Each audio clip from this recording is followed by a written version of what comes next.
Let me tell you about a game.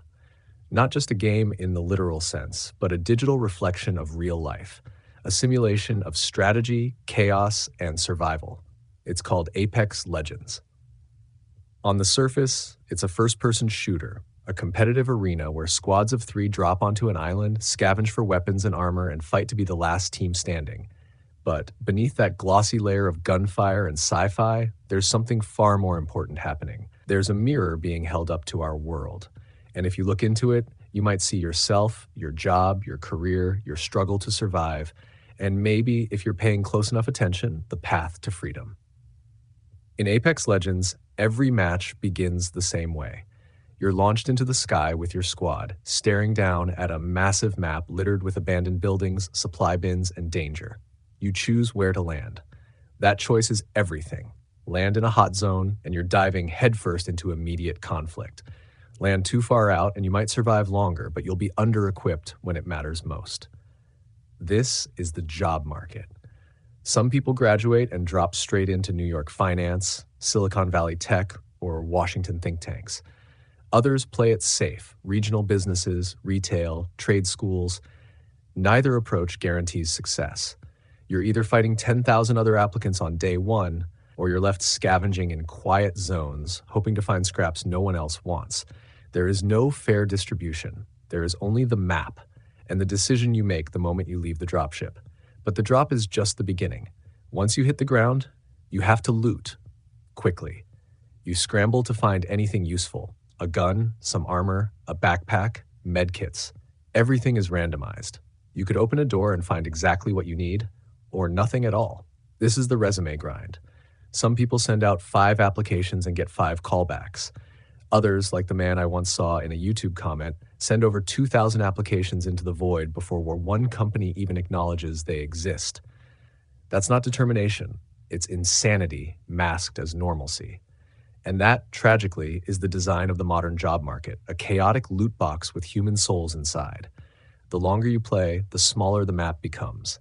A ring, a literal storm of death, closes in from all sides. It burns you if you stand still. It forces you forward, always. That's cost of living. Rent, inflation, debt, medical bills. It's not just a ring, it's a vice. You don't get to wait, breathe, or regroup. The pressure increases every month. You either move with it, adapt fast, or you're out of the game. And just when you think you've found stability, maybe a decent weapon, some purple armor, a moment to breathe, that's when the third party arrives, a team you never saw coming. While you're healing, while you're vulnerable, they descend on you.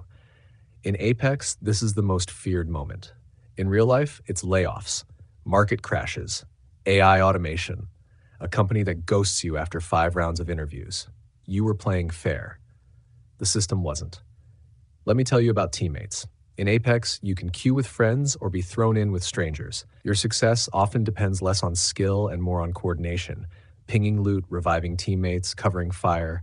In real life, these are your mentors, your network, your friends who send you leads, refer you internally, or give you real advice. Without them, you're solo queuing life. That's not brave. That's just unnecessarily difficult. The truth is, nobody wins Apex alone. Nobody wins life alone either. And now, a new character has entered the game. AI. Think of it as a digital super soldier.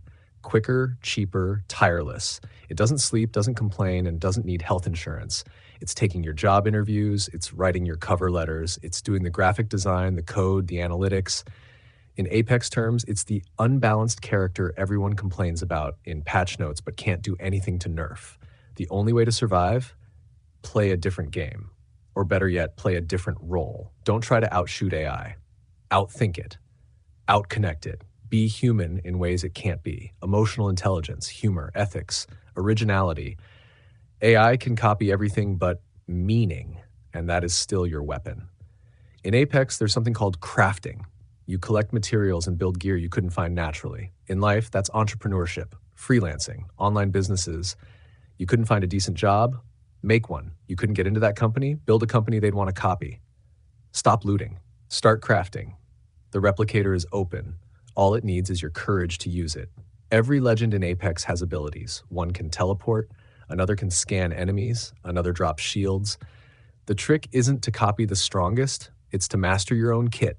That's your unique skill set, your story, your strengths. Maybe you're a builder, a teacher, a healer, a connector. Don't spend your life trying to become someone else's version of success. Own your legend, learn your cooldowns, play your role to its absolute limit.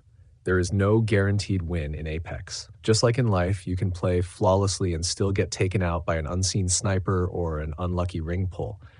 But your chances increase when you stop reacting and start strategizing. Rotate early, take high ground, don't hoard your loot, use it when it matters. In life, that means don't wait to burn out before you pivot. Don't stay in one place because it's familiar. Don't hold on to a dead-end job just because it's safe. The storm is still coming. Apex doesn't reward you for surviving the longest. It rewards you for being the last one standing. But that doesn't mean grinding forever. It means playing smart enough to win, then leaving the game on your terms. In real life, that means financial freedom, creative control, time with people you love.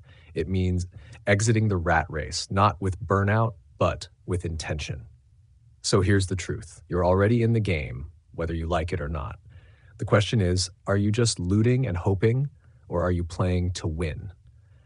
Because the legends don't wait for permission. They drop in, they adapt fast, they make their own path, and when the dust settles, they're not just surviving, they're the ones writing the rules.